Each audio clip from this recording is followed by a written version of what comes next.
Assalamualaikum dear students, my name is Zahid Ahmed and you are watching Zahid medical series. दोस्तों आज हम जिस topic पे बात करने वाले हैं वो है हेपाटाइटिस। हेपाटाइटिस को हम क्या कहते हैं जी? हेपाटाइटिस को काला यरकान भी कहा जाता है। दो यरकान होते हैं, एक हमारे पास काला यरकान होता है जिसको हेपाटाइटिस कहते हैं, एक हमारे पास पीला यरकान होता है जिसको हम जॉन्डिस का वर्ड यूज़ करते हैं। तो जी हेपाटाइटिस को अगर हम स्टूडेंट डिफ़ाइन करें तो इसकी डेफिनेशन जो है वो इसके वर्ड्स में ही छुपी हुई है। स्टूडेंट्स हेपाटिक वर्ड्स जो हमारे पास है, हेपाटाइटिस में हेपट जो वर्ड्स है असल में ये रिप्रेजेंट कर रहा है लीवर को हम हेपेटिक भी कहते हैं। और आइटिस वर्ड्स जो होता है स्टूडेंट्स इसको इन्फ्लेमेशन कहते हैं। आइटिस वर्ड्स का मतलब क्या होता है? इन्फ्लेमेशन। अगर किसी भी ऑर्गन के साथ वर्ड्स आइटिस यूज़ हो तो हाँ इसका मतलब होता है कि उस ऑर्गन की इन्फ्लेमेशन हो चुकी है। जैसे हमारे पास कॉमन एग्जांपल अगर आप देखें तो गैस्ट्राइटिस हो सकती है, गैस्ट्राइटिस भी होती है जिसमें हमारे पास क्या होता है? स्टोमिक की इन्फ्लेमेशन हो जाती है। और इसके अलावा अपेंडिसाइटिस होता है जिसमें अपेंडिक्स की इन्फ्लेमेशन हो जाती है। तो वर्ड स्टूडेंट्स आइटिस अगर किसी भी ऑर्गन के साथ यूज़ हो तो इसका मतलब होता है कि उस ऑर्गन की इन्फ्लेमेशन हो चुकी है। तो हेपाटाइटिस क्या है students? It is the inflammation of liver. Inflammation का मतलब होता है कि उस ऑर्गन की स्वेल्विंग हो चुकी है, उस ऑर्गन की क्या हो चुकी है? स्वेल्विंग हो चुकी है। और ये हमारे पास हेपाटाइटिस स्टूडेंट्स एक कॉमन डिसीज़ है जो कि मुख्तलिफ़ कंट्रीज़ के अंदर देखने को मिलती है। हेपाटाइटिस के अगर हम स्टूडेंट्स मेजर काज की बात करें कि हेपाटाइटिस किन चीज़ों से होता है, तो स्टूडेंट्स हेपाटाइटिस को काज के बेस पर हम चार कैटेगरी में इसको डिवाइड करते हैं। नंबर 1 अगर हम बात करें तो ये वायरल हेपाटाइटिस भी हो सकता है। हमारे पास कौन कौन सा हेपाटाइटिस हो सकता है? वायरल हेपाटाइटिस भी हो सकता है। वायरल हेपाटाइटिस का जो काज होता है वो स्टूडेंट्स वायरस होता है। तो जो हमारे पास हेपाटाइटिस है वो तो या तो वायरस से हो सकता है, इसके अलावा हमारे पास हम इसको कहते हैं अल्कोहलिक हेपाटाइटिस। सेकंड कैटेगरी जो आती है वो है अल्कोहलिक हेपाटाइटिस। अल्कोहलिक मतलब अल्कोहल की वजह से हो सकता है। तो सेकंड कैटेगरी में हमारे पास क्या आता है? Alcoholic hepatitis. नंबर 3 स्टूडेंट्स आता है टॉक्सिक हेपाटाइटिस। नंबर 3 क्या आता है हमारे पास? Toxic hepatitis. टॉक्सिक हमारे पास स्टूडेंट्स किन चीज़ों से होता है? ये केमिकल्स की वजह से हो सकता है, केमिकल की वजह से हो सकता है, ड्रग्स की वजह से हो सकता है, या मेडिसन की वजह से हमें क्या हो सकता है? टॉक्सिक हेपाटाइटिस भी हो सकता है। इसके अलावा स्टूडेंट्स 4th कैटेगरी में हमारे पास जो आता है उसको हम कहते हैं auto immune hepatitis. Auto immune hepatitis. Auto immune hepatitis मतलब स्टूडेंट्स क्या है? ये एक ऐसा हेपाटाइटिस होता है जिसमें हमारा इम्यून सिस्टम जो होता है, इम्यून सिस्टम का हमें पता है कि हमारी बॉडी के अंदर क्या है? ये एक डिफेंस सिस्टम होता है। तो स्टूडेंट्स इम्यून सिस्टम जो होता है ये लीवर के ऊपर अटैक करता है और लीवर को डैमेज करता है। तो इसको हम कहते हैं ऑटो इम्यून हेपाटाइटिस। तो ये हमारे पास स्टूडेंट्स क्या था? हम कहते हैं लीवर जो हेपाटाइटिस था वो हमारे पास 4 तरीक़ों से हो सकता है। या तो उसको वायरस काज कर सकता है, या अल्कोहल की वजह से हो सकता है, या ड्रग या केमिकल की वजह से हो सकता है, और इसके अलावा चौथा जो है वो इम्यून सिस्टम के अटैक की वजह से हो सकता है। अगर हम स्टूडेंट्स बात करें कि इसकी हमारे पास टाइप्स के ऊपर, हेपाटाइटिस के अगर टाइप्स की बात करें तो स्टूडेंट्स जो हेपाटाइटिस हमारे पास होता है वो 2 तरीक़ों का होता है। या तो एक्यूट हेपाटाइटिस हो सकता है, या तो एक्यूट होगा, या दूसरा हमारे पास होता है क्रोनिक हेपाटाइटिस। सेकंड क्या होता है? क्रोनिक हेपाटाइटिस होता है। स्टूडेंट एक्यूट जो होता है ये शॉर्ट टर्म होता है। क्या होता है ये? एक्यूट हेपाटाइटिस हमारे पास क्या है? ये शॉर्ट टर्म होता है। अगर क्रोनिक की बात करें तो ये लॉन्ग टर्म होता है। क्रोनिक हेपाटाइटिस जो होता है ये लॉन्ग टर्म हेपाटाइटिस होता है। और इसके अलावा अगर हम मज़ीद डिफरेंस की बात करें तो जो एक्यूट हेपाटाइटिस होता है स्टूडेंट्स ये जो हम कहते हैं पेनफुल होता है, जबकि क्रोनिक हेपाटाइटिस जो होता है ये लेस पेनफुल होता है। इसके अलावा हमारे पास अगर हम बात करें इनकी इंक्यूबेशन पीरियड की, अगर हम बात करें स्टूडेंट्स इंक्यूबेशन पीरियड की,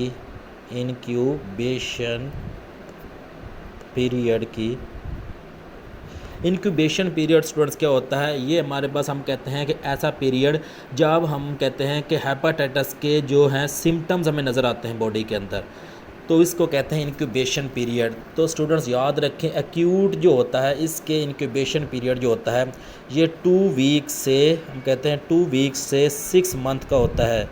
मतलब अगर हमारी बॉडी के अंदर हेपाटाइटिस का वायरस जो है वो एंट्री कर चुका है तो हमें सिम्टम्स कब नज़र आएंगे हेपाटाइटिस के? 2 हफ्तों के बाद, या फिर इस चीज़ को 6 हफ्ते भी लग जाते हैं। ये उस केस में होता है जब हेपाटाइटिस जो होता है वो एक्यूट होता है। लेकिन अगर हमें क्रोनिक हेपाटाइटिस हो चुका हो, अगर क्रोनिक हेपाटाइटिस हो तो फिर इसके लिए स्टूडेंट्स मैनी ईयर्स दरकार होते हैं, कई साल लग जाते हैं इसके सिम्टम्स को जो हमें क्या होते हैं नज़र आने के लिए। और अगर दूसरी बात की जाए स्टूडेंट्स, इसमें सबसे ज़्यादा खतरनाक कौन सा हेपाटाइटिस होता है, तो याद रखें स्टूडेंट्स क्रोनिक हेपाटाइटिस होता है। क्रोनिक हेपाटाइटिस क्या करता है, हमारे लीवर को डैमेज करता है, लीवर को डैमेज करता है। जो मेजर काज होता है लीवर डैमेज का वो क्रोनिक हेपाटाइटिस होता है। इसके अलावा ये हमारी बॉडी के अंदर लीवर कैंसर भी काज कर सकता है।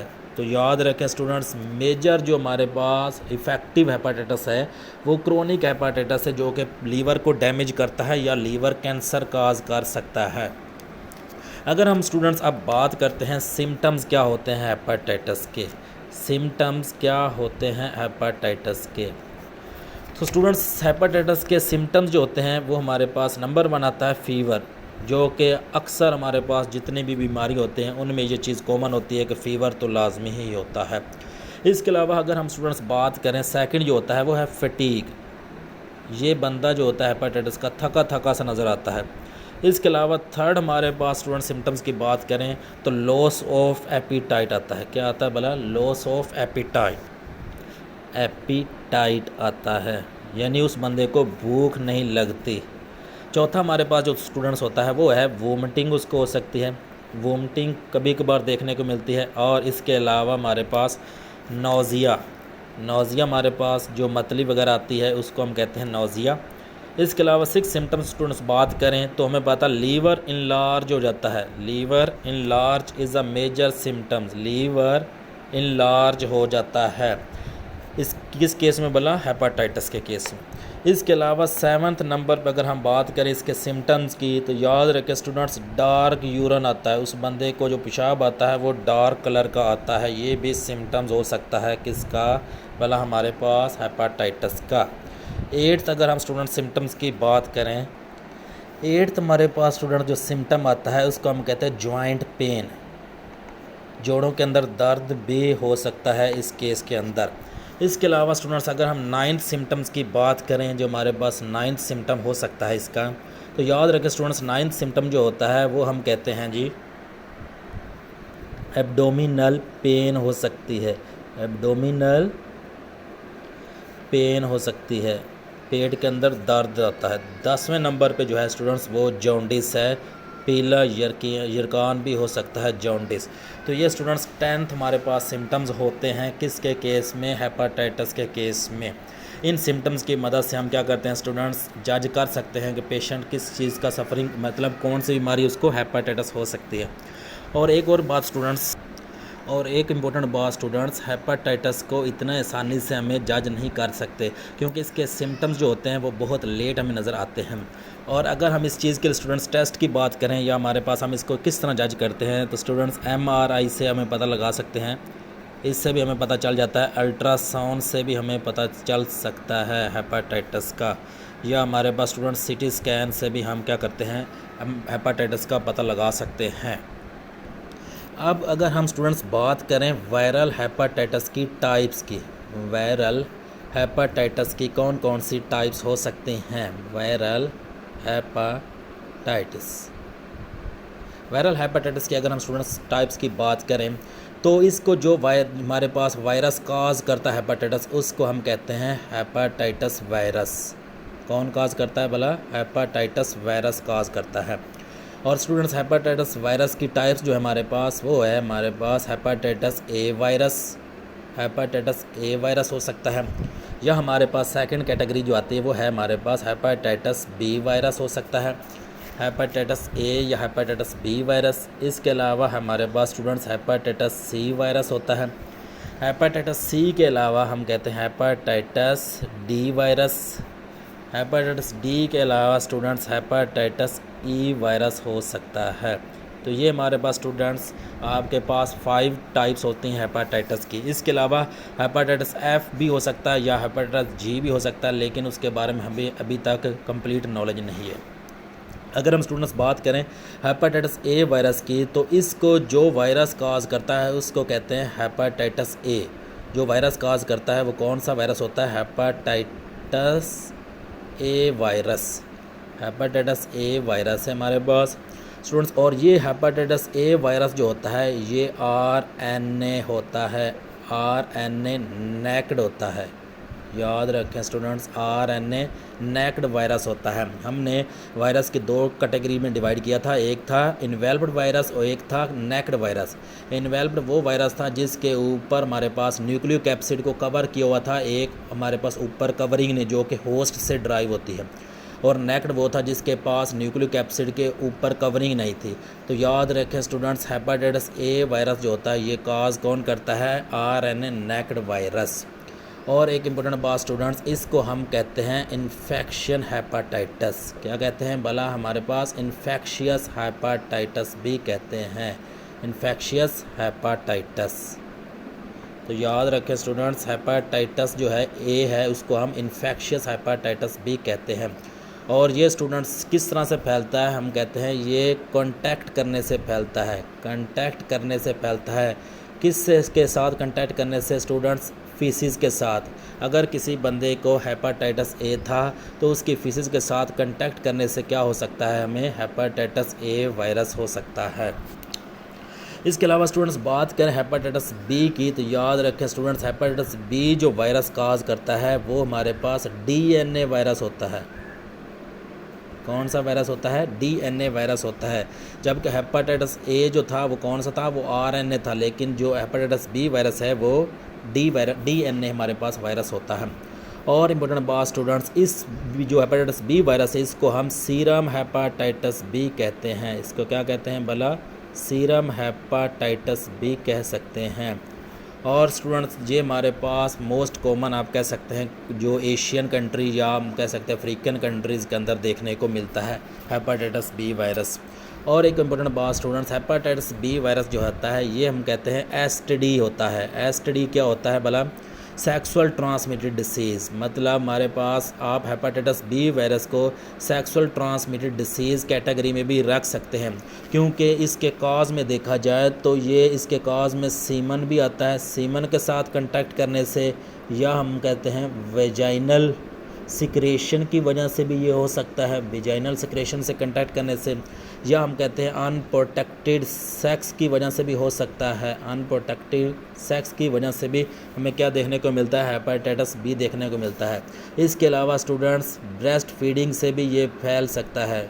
बच्चे के अंदर ब्रेस्ट फीडिंग से भी ये हेपेटाइटिस हो सकता है। तो डिफरेंट काज हो सकते हैं, तो इसको हम क्या कहते हैं? एसटीडी में भी इसको रख सकते हैं। और याद रखें स्टूडेंट्स, हेपेटाइटिस बी वायरस का अभी तक ट्रीटमेंट हमें कोई डिस्कवर नहीं हुआ, ये बात भी याद रखें। हेपेटाइटिस स्टूडेंट जो सी वायरस होता है हमें बताएं, ये आरएनए वायरस होता है। ये आरएनए वायरस होता है, लेकिन ये आरएनए जो है इन्वेल्प्ड वायरस होता है। वो हमने स्टडी किया था हेपेटाइटिस ए वायरस को। वो कौन सा था? हेपेटाइटिस ए वायरस जो था वो नेक्ड था। लेकिन याद रखें जो हमारे पास स्टूडेंट्स आरएनए इन्वेल्प्ड वायरस है वो हेपेटाइटिस सी है। और एक इम्पोर्टेंट बात स्टूडेंट्स, हेपेटाइटिस सी वायरस को हम कहते हैं non A non B hepatitis. Non A non B hepatitis, non A non B hepatitis भी हम इसको कह सकते हैं। इसके अलावा इसको हम एक और नाम भी देते हैं, इन्फियन हेपेटाइटिस। क्या नाम देते हैं? इन्फियन हेपेटाइटिस भी कहते हैं, हेपेटाइटिस भी कहते हैं। तो स्टूडेंट्स आपने इनके कॉमन नाम भी याद रखने हैं। हेपेटाइटिस ए को हम क्या कहते हैं? Infectious hepatitis, infectious hepatitis. Hepatitis B को हम क्या कहते हैं? इसको हम सीरम हेपेटाइटिस कहते हैं। और हेपेटाइटिस सी को हम कहते हैं इन्फियन हेपेटाइटिस या non A non B hepatitis इसको कह सकते हैं। और एक मिनट बाद स्टूडेंट्स, हेपेटाइटिस सी जो होता है ये भी कंटैक्ट करने से फैलता है। किस चीज़ से फैलता है? अगर आपके पास इन्फेक्टेड पर्सन जो हो उसके साथ कंटैक्ट करने से, उसके साथ हाथ मिलाने से, मेल जोल करने से भी हमारे पास ये फैल सकता है। इसके अलावा स्टूडेंट्स इम्पोर्टेंट बात ये हम कह सकते हैं सेक्सुअल ट्रांसमिट भी हो सकता है। अनप्रोटेक्टिव सेक्स करने से भी हम क्या कहते हैं हेपेटाइटिस सी जो होता है वो भी फैल सकता है। इसके अलावा स्टूडेंट्स इम्पोर्टेंट बात जो है और एक इम्पोर्टेंट बात स्टूडेंट्स हेपेटाइटिस ए और हेपेटाइटिस बी जो है इसकी वैक्सीन डिस्कवर हो चुकी है। वैक्सीन जो है वो हमारे पास किस किस की है, हेपेटाइटिस ए वायरस की और हेपेटाइटिस बी वायरस की। याद रखें स्टूडेंट्स हेपेटाइटिस सी जो है हेपेटाइटिस सी वायरस इसकी अभी तक कोई वैक्सीन डिस्कवर नहीं हुई। तो अगर हम बात करें स्टूडेंट्स हेपेटाइटिस डी वायरस जो होता है इसको हम स्टूडेंट्स डेल्टा वायरस भी कहते हैं। क्या कहते हैं भला स्टूडेंट्स? डेल्टा वायरस भी कहते हैं। और स्टूडेंट्स हमारे पास ये भी किस चीज़ से फैलता है, ये भी कंटेक्ट करने से फैलता है। जो हमारे पास पर्सन जो होता है इन्फेक्टेड उसके फीसिस के साथ कंटेक्ट करने से हेपेटाइटिस डी वायरस फैल सकता है। अगर हम बात करें स्टूडेंट्स हेपेटाइटिस ई वायरस की तो हाल्बर एंड हमारे पास कोवर्कर ने स्टूडेंट्स हाल्बर एंड कोवर्कर ने हमें बताया कि जो हमारे पास हेपेटाइटिस ई वायरस है इसका मेजर काज क्या है, पिग। उसने कहा कि पिग की वजह से भी हमारे पास जो है हेपेटाइटिस ई वायरस मेजर होता है, काज हो सकता है। इसके अगर हम स्टूडेंट्स प्रोटेक्शन की बात करें कि अब हम हेपेटाइटिस से कैसे बच सकते हैं तो स्टूडेंट्स इसके प्रोटेक्शन के लिए याद रखें हमारे पास हाइजेनिक मेजर्स यूज़ करते हैं। हम क्या करते हैं स्टूडेंट्स? हाइजेनिक मेजर्स यूज़ किए जाते हैं, हाइजेनिक मेजर्स यूज़ करते हैं। इसके अलावा हमारे पास स्टूडेंट्स रूटीन वैक्सीनेशन करवाते हैं। क्या करवाते हैं भला? रूटीन वैक्सीनेशन करवाई जाती है, वैक्सीनेशन करवाते हैं हम। और एक इम्पोर्टेंट बात स्टूडेंट्स हमें पता है कि हेपेटाइटिस ए और हेपेटाइटिस ए वायरस और हेपेटाइटिस बी वायरस जो है इनकी वैक्सीन डिस्कवर हुई है। और याद रखें स्टूडेंट्स हेपेटाइटिस सी की कोई वैक्सीन डिस्कवर नहीं हुई। तो इसका मतलब होता है मोस्ट डेंजरस जो है हमारे पास वो हेपेटाइटिस सी है। इसके अलावा स्टूडेंट्स हमारे पास इसकी प्रोटेक्शन के लिए क्या होता है स्टूडेंट्स? हम कह सकते हैं कि स्क्रीनिंग करवाते हैं ब्लड की स्क्रीनिंग से भी हमें पता चलता है हेपेटाइटिस का, ताकि हम इसके ख़िलाफ़ जल्द अज जल्द एक्शन ले सकें। फोर्थ जो हमारे पास स्टूडेंट्स हम इसकी प्रोटेक्शन के लिए यूज़ करते हैं वो है सेफ़ सेक्स। सेफ़ सेक्स से भी हम क्या कर सकते हैं, इसको इस चीज़ से बच सकते हैं। तो ये था हमारा स्टूडेंट्स आज का लेक्चर। आई होप कि आपको समझ आ गया हो।